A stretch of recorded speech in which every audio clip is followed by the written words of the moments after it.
Eshima, votre magazine qui bat au rythme de l'actualité.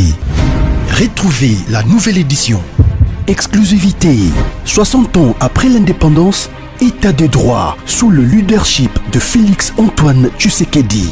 Le 5e président de la RDC s'est jeté dans un combat sans merci pour l'instauration de l'État des droits.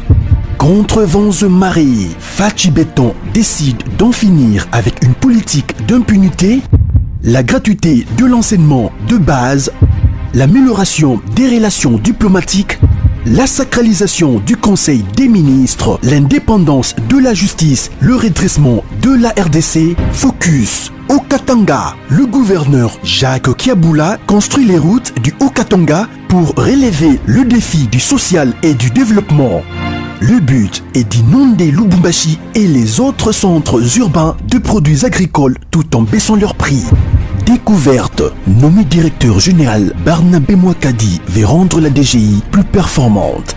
Dossier Eshima, l'église s'éloigne du milieu du village. Interview, porteur d'espoir dans la lutte contre Covid-19 grâce à l'Artemisia, le docteur Jérôme Mouniangui juge son expérience en RDC. Loi des finances publiques 2020. Le VPM Jambo de Mayo atteint ses objectifs. Économie, jusqu'où ira les francs congolais? Retrouvez l'intégralité du magazine Eshima dans les kiosques. Eshima Magazine, un nouveau standard d'information.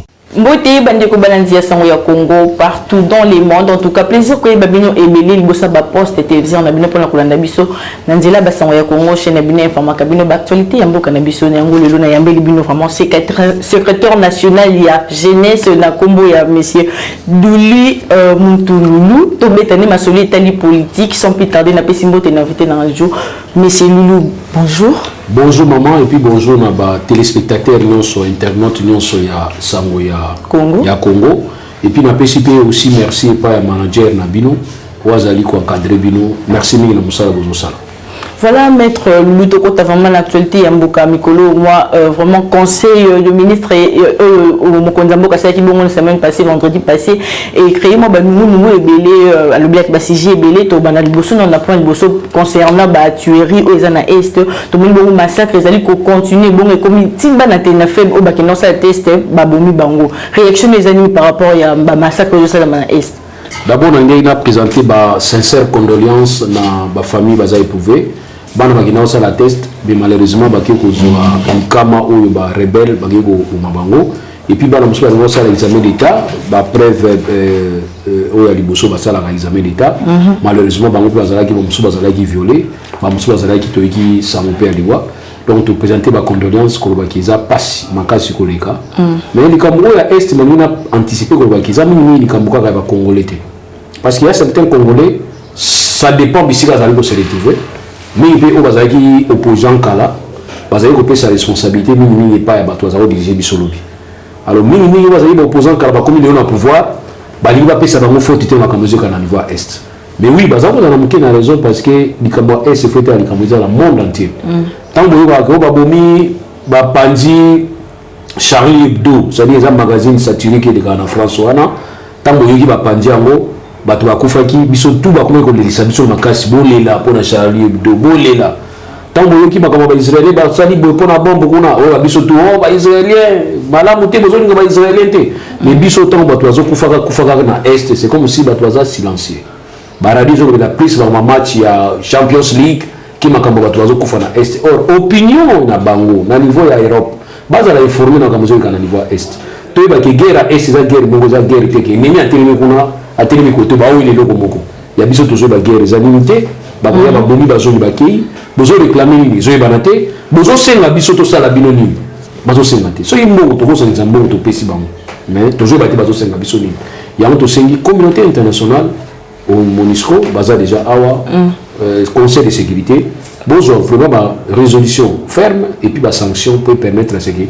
tous ces pays là voisins bazali ko zala comme base arrière on a déstabilisé au regard il y a encore cadre à Addis Abeba base à la sanctionner.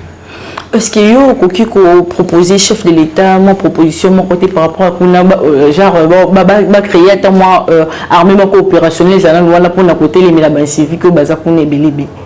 Bon, au départ, il y a eu des projets où ils allaient qui repèrent ça. Le chef d'État a base arrière. Et le chef d'État même a promis qu'il y a un staff. On a quitté. Il faut permettre qu'il ait été parce que tu peux faire le président. Tu préfères faire la côte, il y a ça ordre. Et puis avec la volonté où il y a Zanango, il y a propulser un moyen pour permettre la sécurité. Mais madame, si ça dépendait que de moi, il dit si ça dépendait que de moi, sincèrement, ma groupe autodéfense est très nécessaire. Wow. Ma condition va travailler en connivence dans l'armée. Ma groupe, il y a autodéfense, c'est très très nécessaire. C'est ça, c'est prendre en charge. Guerre, il y a le 2 août 1998, ce qu'il y a qui tient à limiter, c'est parce que bah dans ma signe à télémagie. Mais en tout cas, il y a déjà tiré, mais les autres éviter de voir les camions. Donc, il faut permettre à ce peuple à prendre aussi formation militaire, et permettre de se répondre à la attaque dans la provocation. Si on a dit que l'attaque dans l'Est, on a dit que la page, char de combat, il paraît que 10 ou 17. Il continue le territoire, il terroriser le territoire. Après, il va quitter le territoire. Mais imaginez dans le territoire, tous les jeunes ont une formation militaire. Donc voilà le cas. Mais au moment où que le chef de l'État faut procéder comme tel vraiment identification et armée puisque ben filtrer ba côté belé puis na est. Mais madame, c'est un travail qui ne peut pas se faire dans 5 jours, encore moins dans 5 ans. C'est un travail qui doit commencer. Nous allons tous ces pas na ibangoba pendant au salango et peut permettre biso tout ba besoin résultat. Sinon croyant peut-être résoudre facilement de l'extérieur, même Monsieur Laurent Désiré Kabila Tamazaki na Lubumbashi, il a déclaré comme président de la République du Congo. Il croyait que sur la commune tout allait marcher comme sur la roulette. Mais malheureusement, dans la commune, il y a une réalité. Donc pour dire qu'avoir un discours, il y a propagande, non, être en face, il y a la réalité, il y a beaucoup de effectivité à pouvoir. Il y a deux choses différentes, madame. Pour moi, je suppose que ils ont dit qu'il faut te payer ça tant, tu accorder temps. Or, Bissopé Nakati, il y a toujours payé ça tant, tu n'es pas chef de l'État. Matongi, Toukaye, toujours les satans. On peut faire des fan d'appel, on s'est concentré dans le sala, nous aussi suivi à la télévision. On a fini, on a lobby pour répondre. Quand on a tout bagage, si c'est ma ping-pong. Alors, on distraire le bureau. Il pouvoir chef de l'État comme une action sur action. On distraire le bango. On distraire le bango. Donc, opposant à fan d'appel, on est allergique. La provocation va provoquer. Si on va provoquer, tout le comité district dans la boutique de Moussala. Il y a un bon résultat qui est tous en résultat. Maître Loulou, vraiment total, vraiment tout ce que la canne a conseil des ministres, tout le monde moins conflit ou bien incident, c'est la machine à conseil des ministres entre ministre et intérieur, la ministre et décentralisation. Concernant d'abord il y a nomination, il y a maire de la ville, il y a ville, il y a Lumumba, et puis il y a Makametali vraiment contrôle, il y a ONIP. Réaction des amis comme on a ministre Bazo Bunda pour la ONIP. Ça c'est vraiment ils ont comme ça là parce que comme on a pas comment pourquoi le conseil des ministres ils ont débattu ils ont débattu mais ils ont conseil du ministre nous avons un dossier à secteur à présenter dans le conseil des ministres pour ça le débat mais si on dit que nous avons un dossier à présenter et que je me pose la question de savoir moi en tout cas je devrais me poser cette question et on a dit que ceux qui réellement se référer à l'ordonnance où ils ont réglementer, n'est-ce pas, fonctionnement et composition du gouvernement. Parce que dans l'ordonnance, on a débattu dans le conseil des ministres et puis ça qui est dans le ministère limite. Et par rapport à la mission, divergence est entre Bisson et Bisson, dans le membre du gouvernement. Mais nous avons ce que nous appelons la solidarité dans le gouvernement. Nous avons la collégialité et nous avons ce que nous appelons la responsabilité commune. Donc pour dire que tel ministre, tant vous allez banda, tant vous allez koloba, en tant que ministre, sache que tu as tous tes collègues derrière toi. Alors moi je crois peut-être qu'il faut harmoniser vie. Et aussi, le dossier nous sommes surpris de venir dans le conseil des ministres. Moi ça m'étonne. Madame Kalera qui sont nous allons dans la chambre, vous autres à Mobutu, il faut diminuer le volume pour aller les murs des oreilles. Les noms Bamir aux assos d'oreille été, Bamir à Ozabanan. C'était le service à Mobutu. Mobutu a eu ma casse de service naïe. Bon, bah conflit à nous comme on a conseil des ministres, c'était sur le service ils ont ça là. Vous avez qu'on converger vers le chef de l'État. Tout le monde a ministre intérieur saisir là la instance judiciaire pour les Cameroun. babisinga ki bato éviter. Donc oyo makambo tunda ka senda sala ki azui avis ya gouvernement tingi sans que bato yeba. Ça aussi c'est identique. Pour saisir institution sous à part bino sans que bo le kanaba auto béni peut-être na une certaine sagesse na kati ya gouvernement, vous sali débat nango, au moins que simité après besoin de résolution ya ko saisir. À votre avis, bah oui, la nini. Pour ni bazo oui la leadership. Bah oui la leadership. Normalement, il faut commenter à niveau. Et comme il y a niveau là parce que tous les gouvernements sangisa. Tant on a eu ça, il y a beaucoup de gouvernement qui va sangisa. Comme nous avons la majorité parlementaire et nous avons mais le niveau présidentiel, la présidente, nous avons ça la coalition. Tika bango ça la gouvernement na bango, yo tika la noka premier comme président. Comme ça article 91 ko sangisa bino na musala.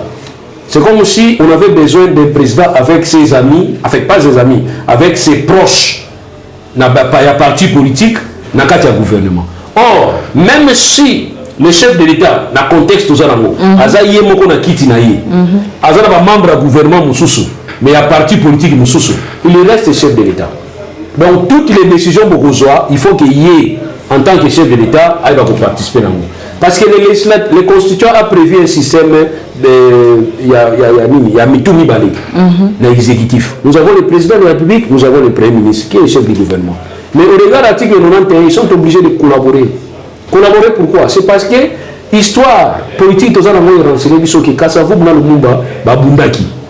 Il n'y avait pas de textes qui bloquaient Bango. Mais aujourd'hui, nous avons des textes qui ont bloqué le chef de l'État. Après que ça, les lots côté sans que le Premier ministre a participé. Et le Premier ministre ne peut rien faire sur le chef de l'État à sa informité. Donc, la Constitution prévoit qu'on peut permettre à ce que le bourg ait une stabilité sécurité. Or, le Constitution n'a pas prévu que tu aies dans la situation de les lots. Mais moi, j'ai dit non parce qu'à niveau, il y a exposé les motifs dans Bisso, on a prévu qu'il y ait une alternance pacifique. Alors, ce qui est alternance pacifique, ça peut prouver que Bino Moko le Kabani Nabaye. Mais on y a Kolobake, Bino le Kindambu, Botika Lindambu, Namutu na Bisso Mingi Zalagite. Et ça y a que Bino Moko le Kabatu Msubaye Bamonios. Mais on y a dit que Parlement échappé président, ok? En tout cas, tu prévois la montée. Maintenant, tu as une situation. Et donc, c'est la Bisso homme d'État. Pour s'il passe le sentiment politique dans Bisso. Là, je me renvoie moi-même. L'article 96, où il dit que le ministre a joué un rôle dans la partie politique n'a été. Non, le président de la République a joué un rôle dans la partie politique n'a été. Article 97, même le ministre ou le gouvernement a joué un rôle dans la partie politique n'a pas été. Mais qu'est-ce que nous ne voyons pas? Nous voyons même l'ordonnance présidentielle, ils ont dit qu'on nommait Premier ministre, ils ont dit qu'on se référait dans un acte privé, ils ont dit qu'on s'est FCC dans cash. Ça, c'est la plus grande violation, erreur dans la monnaie. Donc ici, ça prouve tout simplement que moi, je dis qu'on dirige la volonté à FCC dans cash. On va prendre un poste, il faut que yoka. Pour le gouvernement, liste est OIA et qui est na Kingakati. Liste est na Kingakati et qui est na OIA. Donc il y a un landing. Alors, on a erreur, on a dit mais madame, nous avons regretté l'invitation de Batoubaïbi qui est en 2021. Mais l'élection fait ça en 2023. 2023. Bah, moi, je vais dire, oh, tu as mais le président face à vraiment 10 ans, tout le monde a respect à Bibeko, félicitations. Mais vous avez un co, tu as le tableau, comment X moins autant de jours. Tableau de l'Europe, ça va à Kabila, Kanda Moko. Au moins, il y a des tableaux bateau. Tableau bateau, Pexi, tableau bateau. Bateau Kabila, ça va quand même.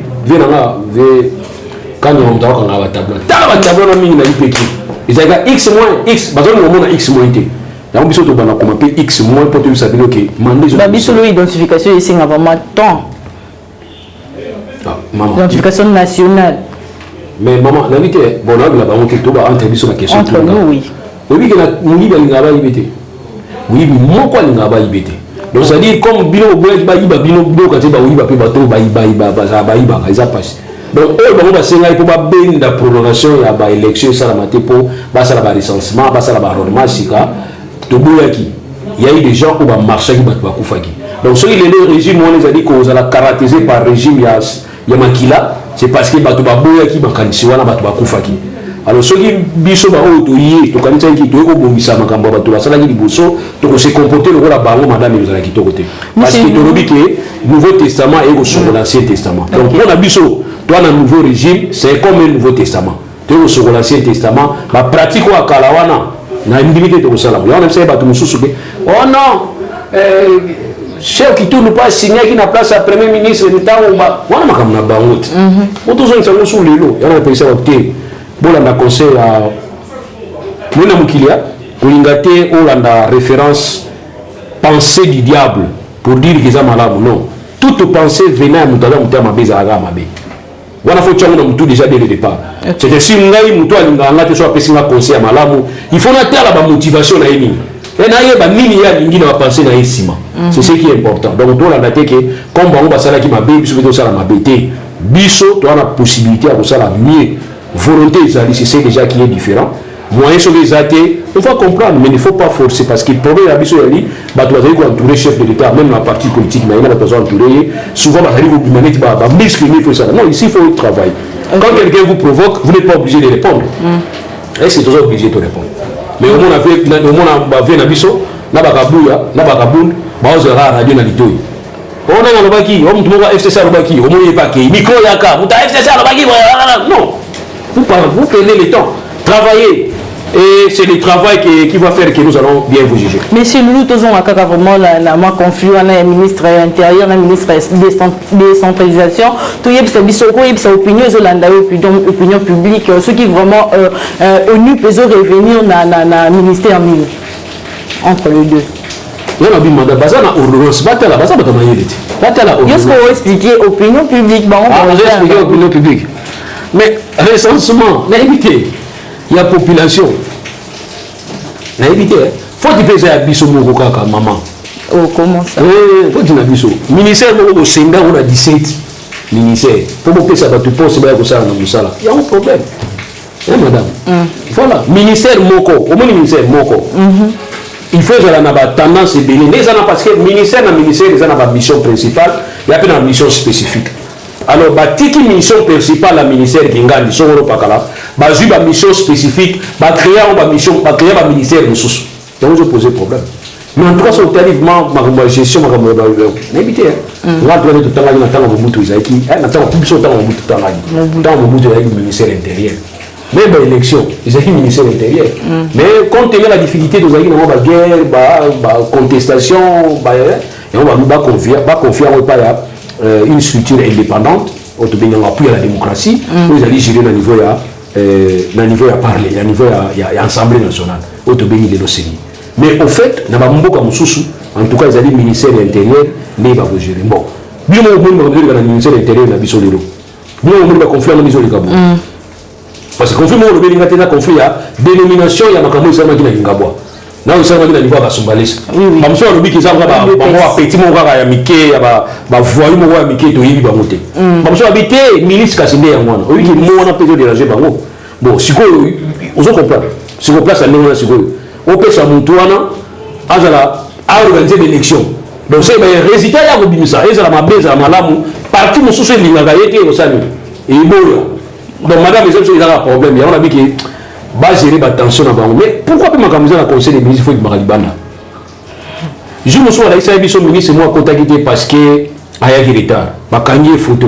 Nous avons une photo. Quand le ministre a une photo, à tenir dans les réseaux sociaux. Je me suis dit que le ministre moi a une ministre. Regardez la ministre quand il peut même que ministre besoin réfléchir. Il a une photo. Donc madame conseil des ministres de la mystique. Ils sont mystique. Vraiment, monsieur Loulou, vraiment, tout un deuxième point d'abisso, autour de Belabongo, il y a vraiment italien, ma nomination, il y a juge, tout le monde qui deux juges, qui comportait serment devant le chef de l'État. Vraiment, ils ont continué ça, nous, le juge Ubuluna Kulomba, tout le monde vraiment, des candidats malheureux, tout le monde Martin Fayoulou, et puis Théodore, il a quoi acquisé chef de l'État dans haute trahison. Est-ce qu'il y a accusation les a vraiment fondées? Bon, madame, nous avons souka pour la Kébé d'Aliboso. Nous avons souka pour des candidats malheureux, entre autres Fayoulou, spécialement Fayoulou, donc a pris impression par Batugazo soutenir le juge. Madame, je ne sais pas na expliquer batundé il va comprendre facilement. Okay. Opposition a un rôle na ya jouer.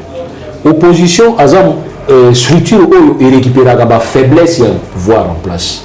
Si on récupérer faiblesse à pouvoir en place, quelle que soit bonne foi naïe, quelle que soit bonne foi naïe, si on a défendre en haut, il ne faut pas croire qu'ils ont défendre en haut parce qu'ils ont soutenir en haut. Mais ils ont défendre en haut uniquement parce qu'il faut peut-être pouvoir en place moins difficulté. Alors partant de ça, vous tirez le banaï et vous permettre à ce que vous comprendre rien. Alors ça la moussa naïe ou soit vous comprendre rien, mais là tout le baka qui monte à des biboma. Pour moi, je sais que pour ma cam oyo, ma moussa place dans la CNPP. Un CNPP centre neuropsychologique et pathologique. Parce que c'est pas traiter à ton moment. Donc ça veut dire que a fini bah tu m'as fou. Mais après ça on a français mon pour comprendre qu'il va finir bah tu m'as bon. Comment dans la démocratie on peut dire ça? Nous devons réfléchir le rôle à yoté à la carrément du moment. Et puis bon tout dans ma bon on sur boyebi, bah il va rater bah ça ma bon. Donc on a madame ma bon dit bah quand ça biso bah juste là yo dans ma bon. Nous on est dans mon cas, on est dans kanisa. Donc pour dire que Fayulu a droit à Kolbalika Mouya Zoloba en tant que citoyen. Et ce que Fayulu a l'obligé en tant que citoyen, ce n'est pas aujourd'hui à reporter juge en Manaï, sincèrement. Même les juges là, les bazos, les juges Bayebi, même ceux qui Fayulu a dit qu'on défendre le biseau de l'eau. Ngoï, Théodore Waza, avocat, non? Même ceux qui là, t'as tort, j'ai défendu le juge. Ces juges comprendront que nous on a pas attaquer adversaire politique là, ils vont comprendre. Pourquoi nous devons comprendre dans notre temps? Nous devons comprendre tes points. Botika avait Fayulu à l'Oubana. Tant que nous avons le bac à zone en Rwanda, tous avons rappelé Bino. Pourquoi vous ne supportez pas les critiques? Les gens ne supportent pas les critiques, pourquoi? Vous embrouillé l'opinion publique par rapport. C'est vous qui le dites, madame. Embrouillé, ça veut dire quoi embrouillé? Et combien c'est embrouillé? Moi, les alliés pour le statut opposition, Bazali wana pour critiquer le pouvoir, Bazali wana pour faire sa contrepoids, Bazali tout le monde panzalo. Par rapport à Ndinga Lubaki Marambaka, vraiment, à Bossin déjà ma opposition et tout, à Bossin, il m'a qu'à télévision. Na tout nos questions, tu dis na tout question, madame, na tout na gaba tout sous. Yo ma ex na yo soit un problème. Au coup tu n'as dit, on peut s'attendre bonjour, te, nzamba pas mola. On va prier pour na été. Ah madame, tous en muté on peut que Satan te non. Botika yi Martin Fayulu. Non, parce qu'elles ont mis sous un discours moi qu'on a vérité des yeux. Voilà, si on dit Martin Fayulu a la vérité des yeux, moi ça y est que juge wana vérité des yeux ni wana. On s'occuper na yo, bosso na na yo. Ici. Pourquoi les colonies ne veulent pas travailler? On a des détails à Miké. Si il m'a fait faire la même temps, on a défendu le juge pour le illégalité. Et en plus, nous avons réclamé la vérité des îles parce qu'il y a eu élection. Bon, je suis dit, quand on a un juge, on a une discussion. Vous travaillez. Pourquoi vous refusez de travailler? Parce que demain, vous allez nous dire qu'il faut faire une déranger les choses. Non, ça ne sera pas des discussions. Mais chez nous, ces accusations, les a fondées. Il y a autre trahison. Quand on a fondé que Kabila Zaro c'est ça fondé. Après vous finissez est-ce que ça fondé madame? Non madame, tout ça va détail on est dans les détails parce que nous avons encore vraiment l'approche des juristes oui ba makambwana parce que na ndenge que au ba juge en fonction ba marabangote et tout vie akenda libanda vie Fayulu akenda libanda vie za nini tant wazala ko saisir cour wana aiba iteke système wana ndé yango na système moko oyo il fallait combattre pour passer la réforme avec au saisir, c'est-à-dire de façon à légitimer qui Kourouana. Dans le cours, on a pris cette décision, il faut s'incliner dans le Kourouana, dans le Pema, dans 2023. Erreur à vie à au même moment, il y a une zone qui est le président élu. Le président Fani dans les États-Unis a dit qu'il y a un empêchement définitif. Avec les hommes en tant que Covid ici, à tenir conférence, à tenir le conseil des ministres, à jouer la décision. On en tant que président élu. Après, quelque part, on va agir comme opposant. Là, il y a une ligne à jouer. Il y a jouer comme contrepoids et permettre de pouvoir à comprendre que si on a ça l'erreur, on a failli ou on a failli, on a failli, et ça pour bien de cette population. Maintenant, pour nous compte dans 4 sciences. Madame la ligne qui est gauche droite, même ça dit que la loi est ali. Tant que constituant à Zoa qui il y a qu'au panza juridiction. À tiers juridiction autobengi la Cour de cassation, à tiers juridiction autobengi Conseil d'État, à tiers juridiction autobengi Cour constitutionnelle, et ça y est pour la route Moubourudi. Mais ça y est aussi qu'à cour et c'est la moussala pour la nini. Tu vas sentir que concentration est qui tourne à niveau à cour moko. Il faut qu'on pense à la compétence. Na ba cour misa tuana. La cour où ils ont une loi organique, où ils sont très spécifique. ezali cour constitutionnel na kati ya cour constitutionnel formation ya cour wana eza différente na ba cour mosusu composition ya cour wana eza différente na ba cour mosusu fonctionnement nango eza pe différent na ba cour mosusu eza ndenge moko te babengi yango une loi spécifique na kati ya loi wana ba juge baza 9 na ba juge 9 wana le chef de l'état na droit na initiative na ye kaka na 3 mais tamiki na ba cour nyonso wana chef de l'état ko nommer sur proposition ya nani ya conseil supérieur à la magistrature et en plus 3 ba route na congrès na initiative à congrès 3 autres là ba route na conseil supérieur à la magistrature. Ça c'est une façon de vous dire déjà que le chef d'État n'a pas la même mise sur le cours dans l'ensemble constituant 9 juges.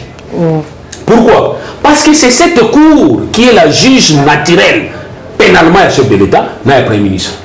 Donc on ne peut pas permettre à ce que le chef de l'État ait totalement la même mise dans la cour. Non.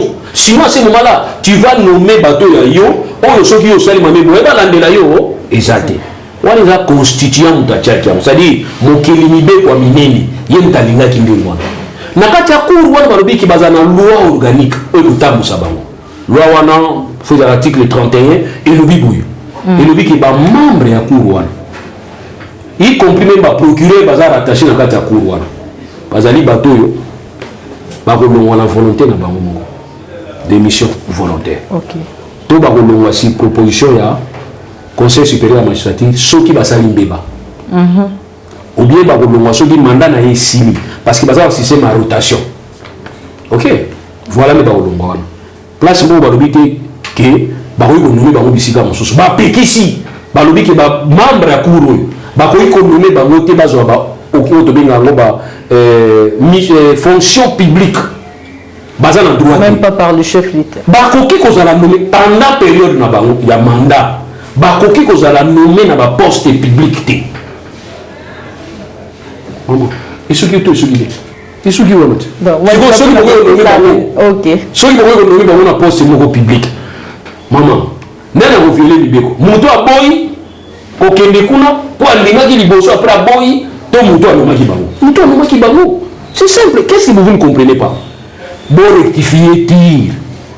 Bon rectifier tir. Bazon c'est na boye. Oh pour na ka mosusu eleka ki. Mais pour nous opérer la référence à régime Akala. Régime Akala qui santé. Régime Akala qui na ezaki na parfaité ezaki te. Yango to bundisa ki yango. Yango to zonga ki yango pe na to meto zonga yango pe na Rwanda. Pas de ko se référer na makambo na bango. Madame, conseil ma beba se référer à la moto. Ba bundisa ka yango. Biso photo ça malamu. Disons tout simplement qu'il y a eu une erreur. OK. Dans le cadre de casting. Ceux qui conseillent supérieur à la magistrature, ils ont saisi pour la nomination, il y a juge, il y a cour de cassation. Et que le dossier est contacté dans le niveau conseiller supérieur à la magistrature. Et que Bamonaki, que Moutou a proposé à un mandat dans la cour constitutionnelle, il fallait conseiller Bouya, tromper sa vie. C'est une façon d'aider les chefs de l'État. Ils ont dit aider les chefs de l'État. Mais bien, il faut que nous soyons. Oh, bah, il va dire que tu peux 30 jours encore bien. Pourquoi 30 jours pour les gens m'ont posé la question, comment on va voter? Si vous avez un secrétaire de droit, tu vas voter nous sous. Donc, on va voter. Donc, il faut passer de côté, donc, raison. Il y a une idée, hein? Dans mon bazar, il y a une idée. Peut-être qu'il y a un beau match. Oh. Par rapport aux oppositions. Non, il y a une idée.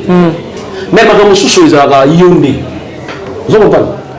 Dans la famille, Abiba Mouté. Dans la famille, il y a un quartier. Il y a un kala. Abon Mouté Mouté. Il y a un qui m'a. Vous deviez me donner comme la Bible à mon époux. Père, moi, j'ai un magicien. Mais je vais vous la Bible à mon époux. Ah! Il a appelé la boule de qui m'a. Donc ça dit, il est baroudé. Mais en fait, c'est ça la logique dans la possible logique. Donc logiquement, madame n'a pas possible non. Il y a un il y a un baquet. Ceux qui basent déjà nommé na kati ya cour constitutionnelle, bah comme un statut particulier. Baza sous pour répondre, il ba jouzi non sauté. OK. Donc bango et pas na bango, bah comme on a interdiction en casse. Pendant période il y a mandat na ina municipalité, beaucoup qui copie ça y est poste mususu ya public té.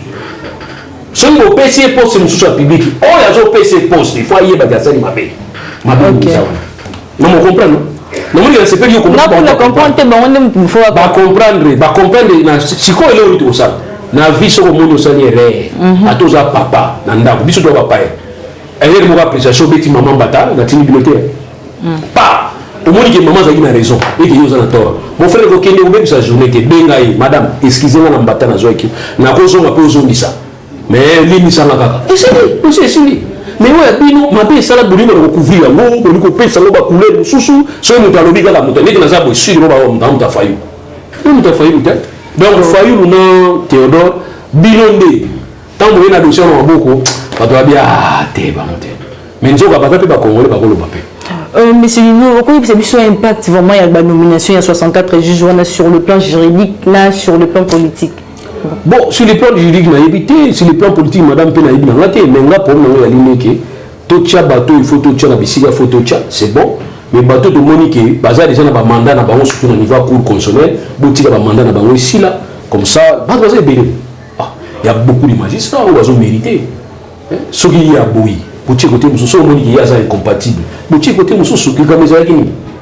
Et donc en CCO non, il a dit qu'ils sont vidés, tant que vidés, tous en abattu na biso, audio moko bimaki, de combien de semble-t-il alors baki non, c'est-à-dire ba juge na biso. Juge contrôle cas ya cour constitutionnelle. Juge na bino. Ba juge na zo bino faut boza la bino moko devant conscience na bino.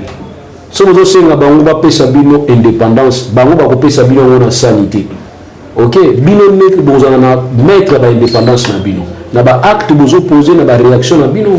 So yi boza liga wana ki bola ndaka bango ba pesa bino ba ko pesa bino te. C'est comme vous les dames quand vous demandez parité. Faut pas venir nous demander ça poliment. Demandez ça dans le modèle et puis vous avez déjà, madame, c'est 90% que vous nous gérez. Ma père mingi na vie so mona zo nganda ko nokita kana poni na mosi na ye. Zo comprendre. Ko mona père na ko apene ni ma inte na parler yindi. To na bakawa ne belé. Faut qu'on accompagner yo de la maman pour maman ko sa papa na ndako. Donc 90% za na bino. Mais vous réclamez pas na biso 50% parité. Ne mona ba juge. Quand vous réclamez l'indépendance, vous l'avez entre vos mains.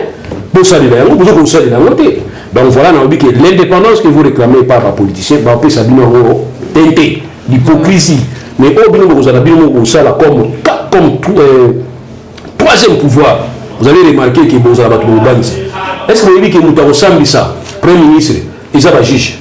Est-ce que vous avez dit que vous avez ressemblé ça, président, et ça va juge. Mais pour mes amis, quand les juges comprennent que décision dans la comme un juge, ils ne dépendent pas du chef de l'État. C'est fini, à combien c'est jeté. Mais là, il va aux États-Unis. Dans les États-Unis, je vous dis, dans les États-Unis, on a un juge à l'objet que, oh non, ordonnance au chef d'État, il prend l'immigration, et pas dans les salamate. Il s'en a mis pété. Il s'en a mis pété. Pas un juge à s'imposer. Pour le système, parce que le juge, il a une prédominance, ça va même bien pour protéger la population. Mais c'était sur le même conseil d'État institué. Pour protéger la liberté individuelle. Beaucoup sur la décision contre la population pour saisir le Conseil d'État. Assez indépendante. Le Conseil d'État, vous allez indépendant pour sa position. Il y a un truc qui confirme à Gombe. Bon, continuez le sous tout ça pour sortir le fond d'abîme. Le fond d'abîme. Pour ça, qui vous ont violé l'article 30. Où le but de la population fait tamboula. Oh, kuna malade ya libo. Kuna malade ya libo, on peut se biso liste, batu malade ba combien bénin na limité. Mais nous on a pas Gombe pourquoi? Tout le fond d'abîme. En même temps, on va libérer. On te peut pas ça qui fait. Donc pour dire que Kokanga qui va se faire quitter. Donc il y a un état d'urgence sanitaire, il fallait il faut motiver. La décision état d'urgence, état d'urgence sanitaire, état d'urgence catastrophe, il faut motiver. Soit une motivation est malade, soit une motivation c'est dans un pays de droit. Je parle d'un état de droit. Okay. Dans un état de droit, il faut motiver. Si on motive, la motivation est juge, il y a liberté à l'objet de Kouta Bokosi. Juge à liberté, il y a le conseil d'État. La liberté individuelle. Il suffit de saisir. Atali a vérifié à bien nos quotas. Pour l'année, bino moko na kati ba nini la réponse na lobi ke Gombe est commis bien, limité et commis makasi. Ndenge ni bozo kanga ka Gombe boti ka limité. Ba to Gombe ba que ça discrimination. Ba saisir le juge ba ki baza la raison. Parce que maladie so commis mingi na Gombe na limité, bo kanga limité boti ka Gombe, pour Gombe maladie sini. Madame, état de droit est exercice belé. Biso de deux à côté mon. Vraiment mettre Windows au monde à état de droit en beaucoup cannabis, ils ont vraiment en forme, ils ont dit vraiment. Ils ont été. Tous autres qui vendent. Tous autres qui. To télé sur un réseau fandaki. Pour to fandaki na rémo état de droit, c'est l'état de droit. Là n'était tout le monde pour là non. So biso za yine bandé. To télé to fa na biso. État de droit za la guité.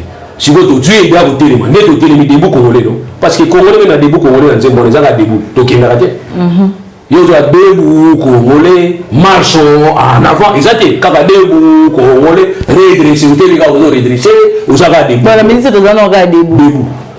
Voilà, maître Louis, comme vraiment dans sous émission, ça me colle, c'est le sous caméra au pays, ça mot de la fin émission.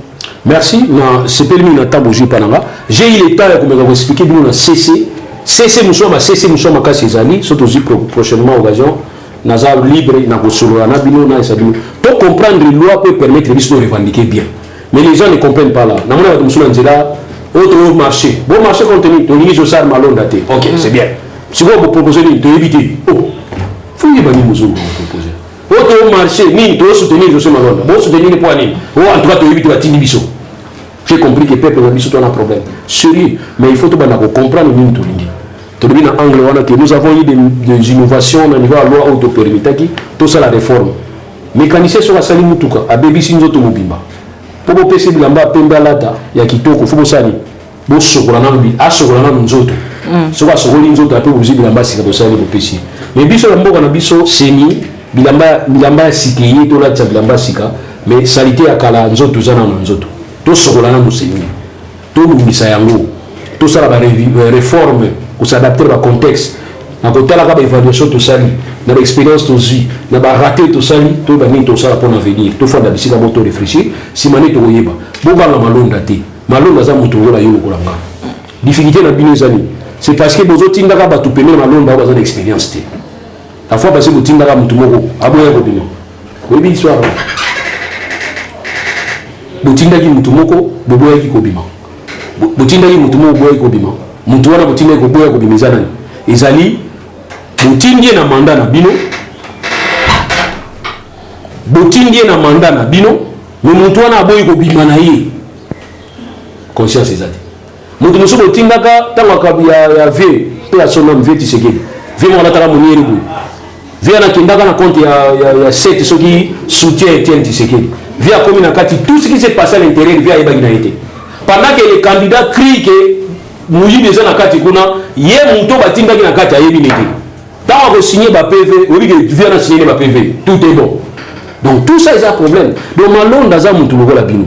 So bino moni Malonda za neti joueur neti Lionel Messi, botie la défenseur ya Bayern, a Kangaye, a supporter pour habiter. Voilà pour cela on c'est pas na bino. Il faut envoyer les gens au besoin d'expertise pour rendre bino service. Mais vous envoyez vos beaux-frères, vos cousins, vos oncles au besoin d'expertise, besoin de matière dans tout il y a un besoin de Malonda grave. Malonda n'est pas si grave parce que Malonda n'est que le président sera que le président ya bureau. Or les loyo kala yela ki bureau ne do sala makamnyos. Mais les loyo est au comme un système ya plénière est comme le bureau. Bureau comme kaka poste exécution la décision est dans la plénière. Donc c'est que nous devons plus tabler sur la plénière totinda bato mayele pour permettre biso kuna ba débat ko sala ba eza ba débat moko ule et bato ba lobaka botinda bato te parce que azande kunanga ya ona tinde kuna po ali no zambongo ya sini c'est malamu botinda bato pe soki botindi bango baza na kasi ko so abima pe réforme a seni eza peni botika ko tinda ka ba délégué ba parti politique botinda ba corporation mais déjà la France centrale électorale française ils allaient composer dans la corporation et la société civile et voilà. Puis nulle part c'est écrit que le président a Seni Fazala confession religieuse exact mais le président Seni Fazala n'a qu'à société civile. Or société civile tu as la confession religieuse tu as un groupe féministe un groupe et puis tu as un groupe association qui défend la liberté éducation électorale. Mais là, cette société civile, ils ont la volonté. La société civile est très vaste. C'est ainsi que je soutiens Batou Bazana Mayele. Pour permettre un bon service. Voilà, merci M. Loulou pour votre disponibilité. Merci à vous aussi, nos très chers internautes. Je rappelle que c'était M. Loulou qui il est secrétaire national et la jeunesse responsable. Merci de nous avoir suivis. Restez branchés sur notre chaîne YouTube Rimer de Kinshasa. Merci à Serge Moura qui était derrière la caméra. On se retrouve très prochainement.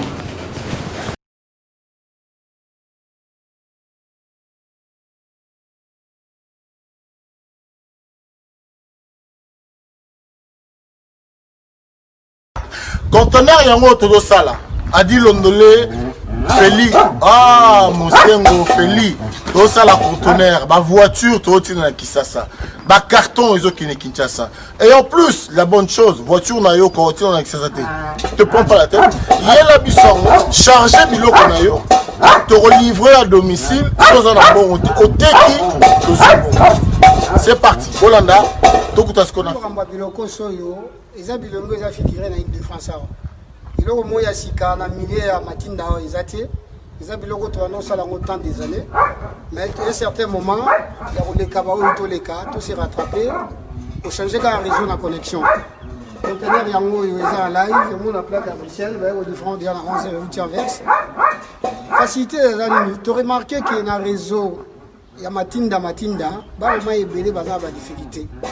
Massa au pays car bien, Abundi a chargé. Massa na car a chargé 207 na yeke narati. Vous en a car na voiture chaba bilokos na kati yeke narati. Oye to sali ba papier, to sali 30%. Voiture est comme na Congo, on a fret en conteneur, tant on a oteka ngana teki, na longo li fret na ngana pourcentage. Yo ju le reste na yo.